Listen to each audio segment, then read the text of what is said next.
All right, guys.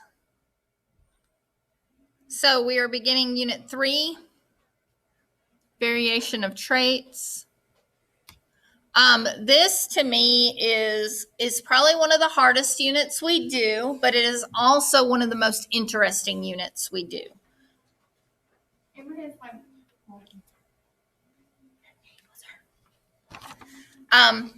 So we will learn all about genetics. We'll learn how your parents give you the traits, why you might look exactly like one of your parents, or why you might not look like your parents and still be their child.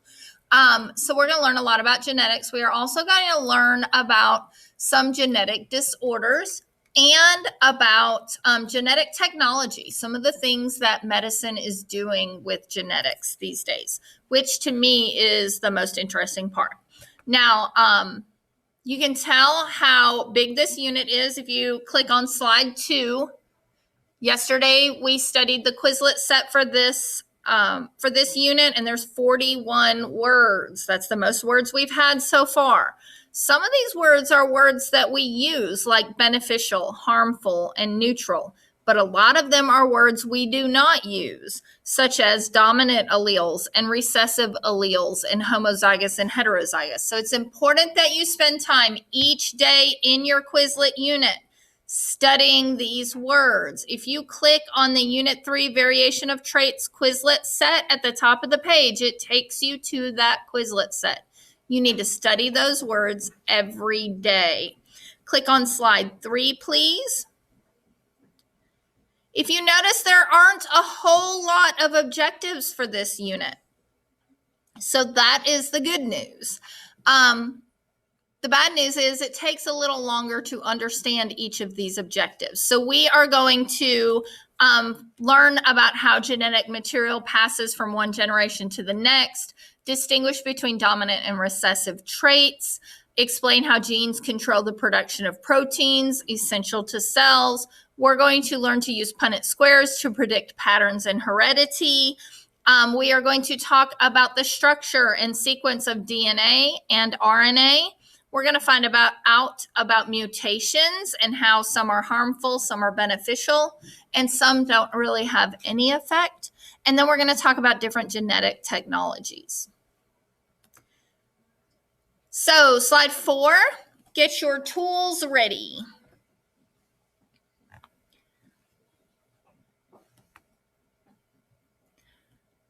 All right, genetic variations.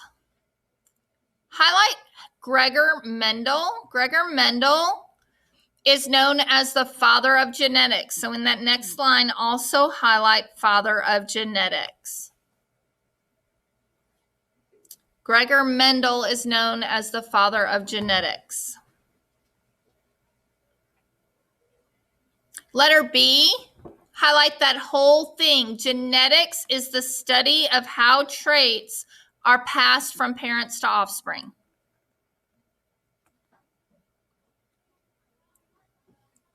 And we will learn later how to use Punnett squares to identify possible outcomes. No need to highlight that. Letter C, heredity is the transmission of traits from one generation to the next. Highlight that. That is also one of your definitions that is in, that's not a good highlighting. That is in your Quizlet set.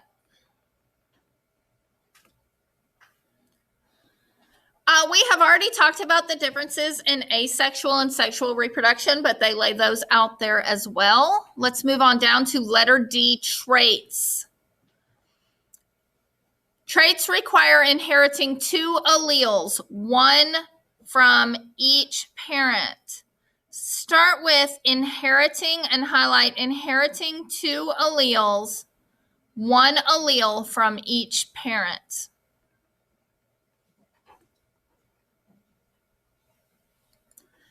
And then that next bullet defines a trait for you. Please highlight. A trait is a variation of characteristics.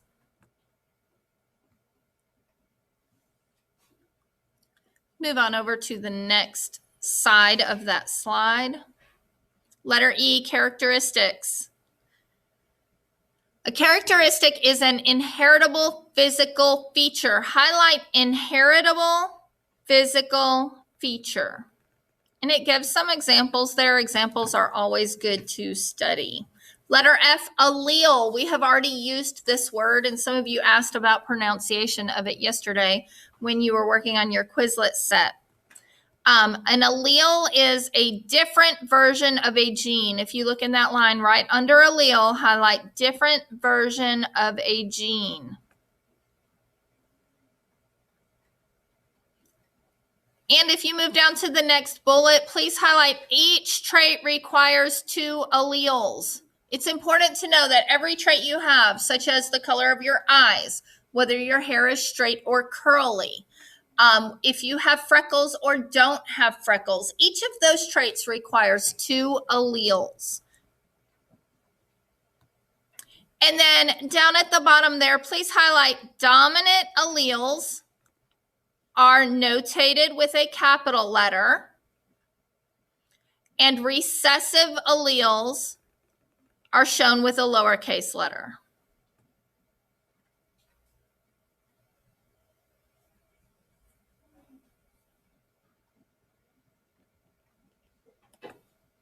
And then we're ready for the next slide.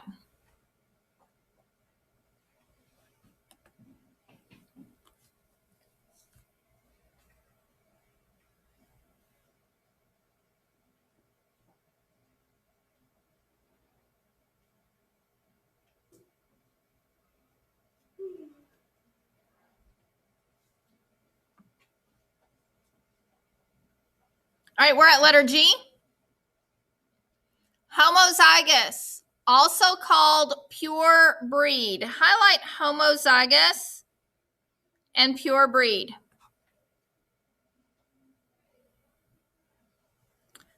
These organisms have, start at the word only one type of allele. Again, there are examples there that are worth studying. Purebred organisms are also known as having homozygous alleles. Where it says prefix homo means same, highlight that. Homo means same. We are going to see that prefixes and other uses throughout the school year. So it's important that you know that homo means same. Letter H, heterozygous alleles, also called hybrids, highlight that. Heterozygous alleles, also called hybrid. These organisms have 2, start with the number 2 there, TWO, 2 types of alleles. And again, it gives an example. Heterozygous alleles for a trait mean 2 different alleles for a trait. And then see where it says the word prefix? Start with hetero. Hetero means different. So homozygous, homo means the same, so the alleles are the same. Hetero means different, so the alleles are different. Then we're going to start with letter I, phenotype. Pheno means physical. Phenotype, down below that word, it says it refers to start with the word physical traits. Phenotype means physical trait. And then up in the top right corner, letter J. Just if I get going too fast for you, just raise your hand and let me know, okay? Top right, genotype. Highlight the word genotype. And we're going to go down. We're going to skip that first line and go down where it says genetic DNA makeup for a trait. And then right under that, you see it has 2 capital B's, a capital B and a lowercase b, and then 2 lowercase b's. Highlight those because those are examples of what a genotype will look like. Each of those letters represent a different allele. Letter K refers to Punnett squares. We will spend a lot of time practicing Punnett squares. What you really need to know is that last bullet down there at the bottom of the page under the YouTube link where it says each of the 4 squares represents 25% possibility. I'm sorry, probability. Those words kind of mean the same thing. Each of the 4 squares represent 25% probability. Next slide. Letter L, complex patterns of inheritance. Okay, so what we're going to do in class with heredity this year is the very basic information about genetics and how genetics works. Okay, it gets very complicated. And we're not going to get into the complicated details. You will get a little more into that in 9th grade biology. And then if you are really interested, you can take some extra classes, even just a class on genetics that will help you to better understand that. But you do need to know that, number 1, complete dominance means, if you'll look in the next line and start at the word dominant, the dominant allele completely masks the effect of the recessive allele. That is complete dominance. And then number 2, incomplete dominance, highlight those words. And then we're going to start with the very beginning of that bullet. One allele does not completely dominate another. One allele does not completely dominate another. And then move on down to number 3. That word is codominance. Remember, co means together. Codominance means both alleles are expressed. Highlight, both alleles are expressed. And then we're going to move to the top right. DNA history and structure. So we're going to learn all about DNA, what it looks like, how that molecule is put together, and it all starts with letter A down there, Rosalind Franklin. If you do not know that name already, you need to. So highlight Rosalind Franklin. And we're going to go down. We're going to skip that first line and start where it says contribution to the study of DNA by highlight establishing that it existed in a spiral 3-dimensional shape with the use of X-ray diffraction. She used X-rays to find out that DNA is a 3-dimensional molecule that is in a spiral shape. Unfortunately, she passed away before that work, the value of that work was ever noted, and Watson and Crick took over. So look down at letter B. James Watson and Francis Crick created the first accurate DNA model. Highlight, created the first accurate DNA model. You may also want to highlight their names. That would make sense. James Watson and Francis Crick. They are known as Watson and Crick. They also won a Nobel Prize for that, just as an FYI. And then let's look down at letter C. It says the structure was start with the word double. Double helix. Imagine a long twisted ladder. That's what a double helix looks like. So highlight double helix. Imagine a long twisted ladder. Next slide. We're on slide 7. A DNA nucleotide consists of the sugar deoxyribose. Highlight the word deoxyribose. Fun fact, any sciencey word that ends in the letters OSE is a sugar, such as glucose, fructose, lactose. So you've heard of people being lactose intolerant. Lactose is the type of sugar that is in milk. Okay, so any of those OSE words are types of sugars. For deoxyribonucleic acid, the sugar is deoxyribose. So it's this sugar's fault that DNA has such a long, complicated name, because the N and the A just stand for nucleic acid. We're going to skip down past that diagram. The sides of the double helix are the alternating sugar and phosphate backbone. The center or steps of the ladder are the paired nitrogen bases. Then right under that with the capital letter A, we are going to start there. Highlight adenine always pairs with thymine. Adenine always pairs with thymine. And under that one, cytosine always pairs with guanine. Now, the good news is we rarely actually use those whole words. And you'll see later on that we represent them with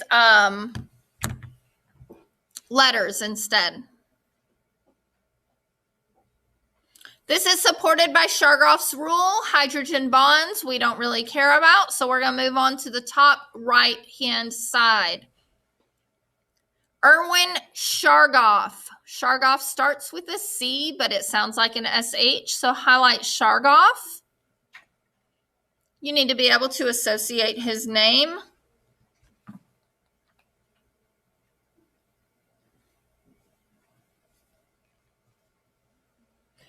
A chemist who developed Chargaff's rules. He stated that the bases of DNA were paired together in a specific order. We are going to highlight both number 1 and number 2. Number 1, adenine A pairs with thymine T. And then notice at the end it shows you the letters. A equals T and T equals A. That's how we refer to these nucleic acids in science, so we don't have to mess with those long, crazy words very much. And number 2, cytosine C pairs with guanine G. C equals G and G equals C.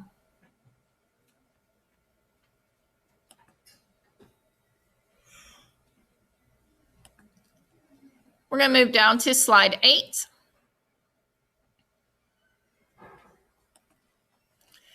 DNA.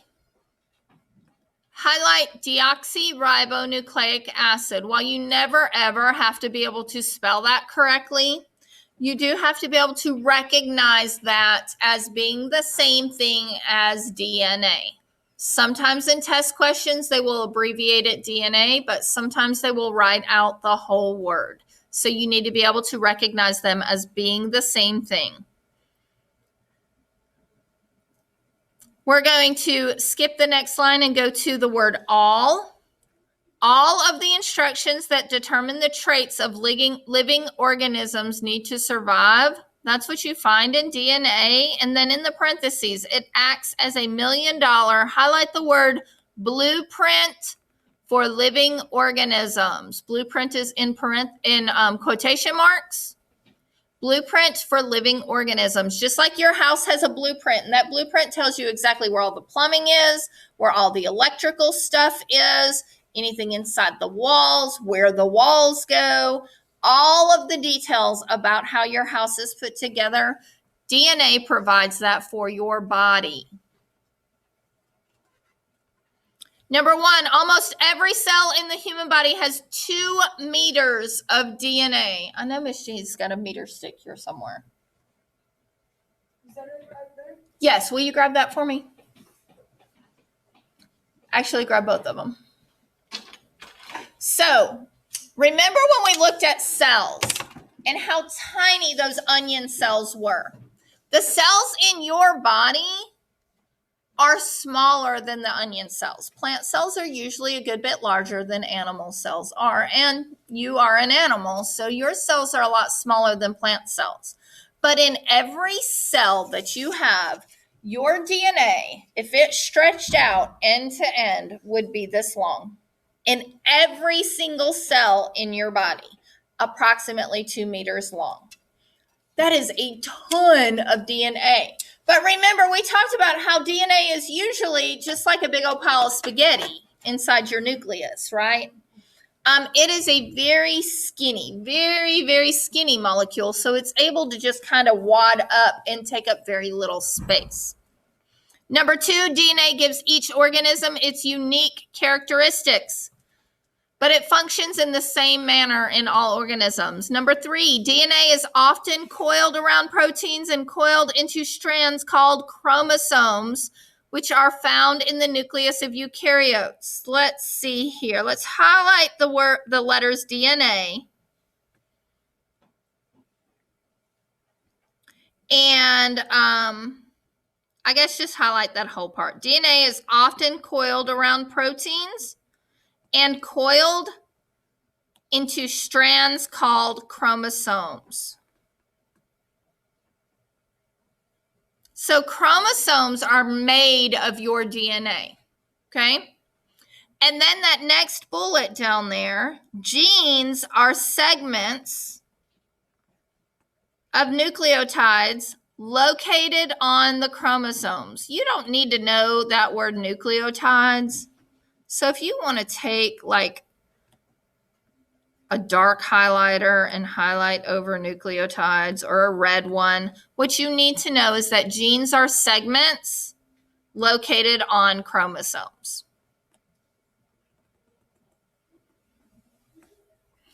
Next side, RNA. Now, when we were working in Quizlet the other day, some of you were surprised to know that RNA was a real thing. RNA is a real thing. It is called ribonucleic acid. So highlight RNA, ribonucleic acid. And it carries the code for making proteins. Start with the word from the nucleus to the cytoplasm. RNA is unique because it can take the code from the DNA that is inside that nuclear membrane and take it out of the nucleus. And that is important because what organelle in your cell makes proteins? Remember those tiny little freckle-looking things inside your cells? What did we call them? Starts with an R. Ribosomes, that's right.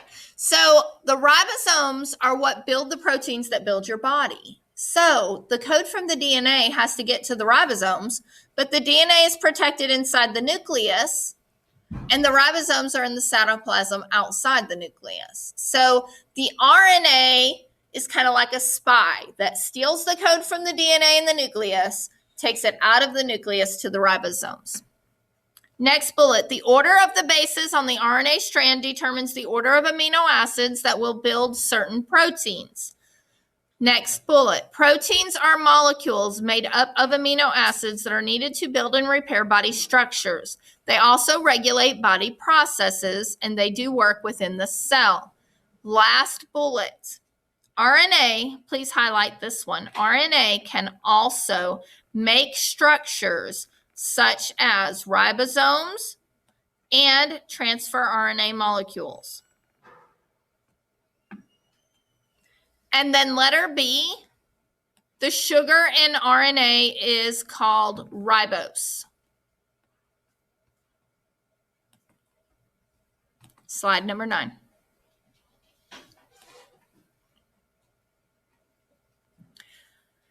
Thymine is replaced by a nucleotide uracil. Highlight that statement. Thymine is replaced by the nucleotide uracil. We just talked about Chargaff's rule, where adenine always pairs with thymine and thymine always pairs with adenine. That is only true in DNA. In RNA, where there should be a T, there will be a U instead. Uracil replaces all of the thymines, because thymine is too fat to get out of the nucleus. Thymine cannot leave the nucleus, but uracil can. And remember, one of the most important things about RNA is it can steal that DNA code and carry it out of the nuclear membrane. Letter D. When preparing the bases for RNA, you should still follow Chargaff's rule. Please highlight those two bullets. Cytosine still pairs with guanine. C equals G or G equals C. And then adenine will now pair with uracil. A equals U.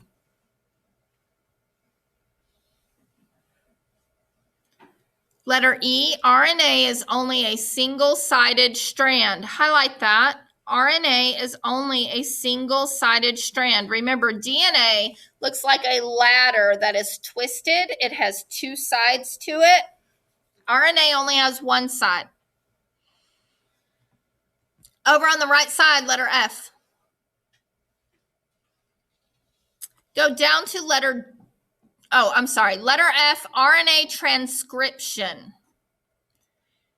Go ahead and highlight that and keep going. RNA transcription is the process of making messenger RNA from DNA. It's actually a duplicate of the original blueprints of the cell.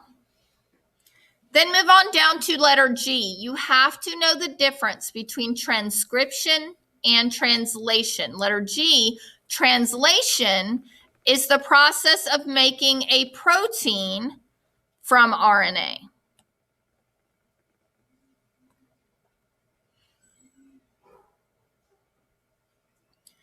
H, I, and J all talk about different types of RNA. You will not have to know the different types of RNA.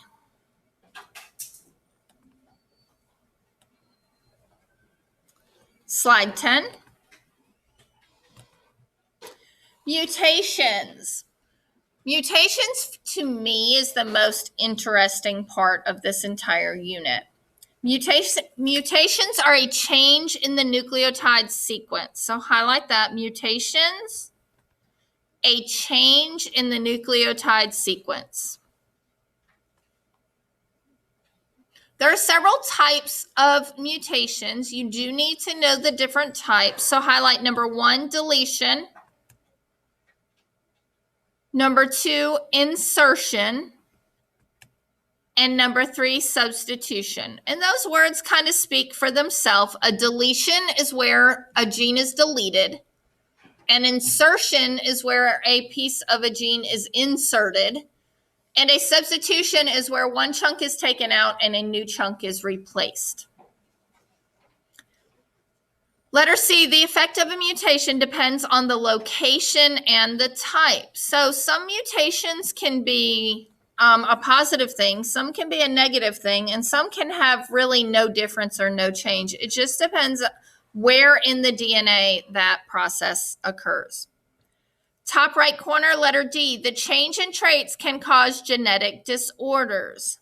Highlight number 1, recessive disorders, and then number 2, dominant disorders. And it gives examples of each of those there, but we will talk more in depth about them later. And then last slide, slide 11.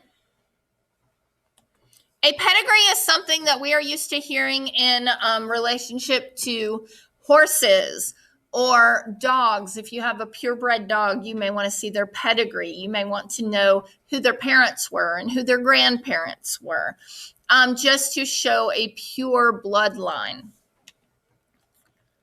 So a pedigree is a model that can be used to show inherited traits. Letter F, karyotype. This is where we're going to start. Highlight karyotype.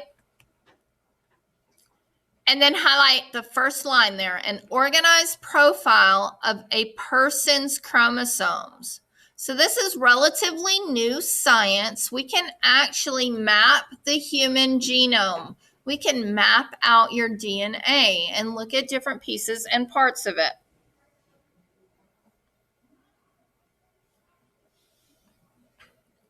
Letter G, effects of mutations. And again, this is what I was talking about on the last slide. Highlight number 1, beneficial. Obviously, beneficial means good. Number 2, harmful. That's not good. And number 3, neutral, which means it really doesn't have an effect either way. And then letter H gives additional causes of mutations. Highlight the words additional causes of mutations. And then ultraviolet light, radioactive materials. exposure to x-rays. Have any of you ever had an x-ray and they put some kind of cover over you recently, right? They're covering you to protect your organs and the other parts of your body from those x-rays, because if they catch the DNA at just the right point through the process of mitosis, okay, it can cause changes in the DNA, which can cause some of these mutations. And then some types of chemicals can also cause mutations. So there you have it. You now have all of the notes that you need to study for this unit. And you know which parts are most important because we just highlighted those. If it is highlighted, you need to memorize it. You need to know it. You need to understand it. Remember, this unit, you will not be able to use your notes on your test. I've given you a couple of tests for you to get used to the types of questions that are asked and how those questions relate to the notes in your notebook. Okay. Now you have to start learning the material from memory. So you have to understand it well enough to not have to look back in your notebooks to answer the questions. Each day you need to study your Quizlet set, and you need to study over the notes in your notebook about what we covered that day. So on your assignments starting Monday, I will also put in whatever slides we covered in class that day, or whatever slides have to do with what we did that day in class. And those are the slides that you need to review that night. Review means you need to read over it. You need to test yourself. Are you able to make the connections between the things on that slide and what we did in class that day? That is how you will prepare to do well on your tests in this class in the future.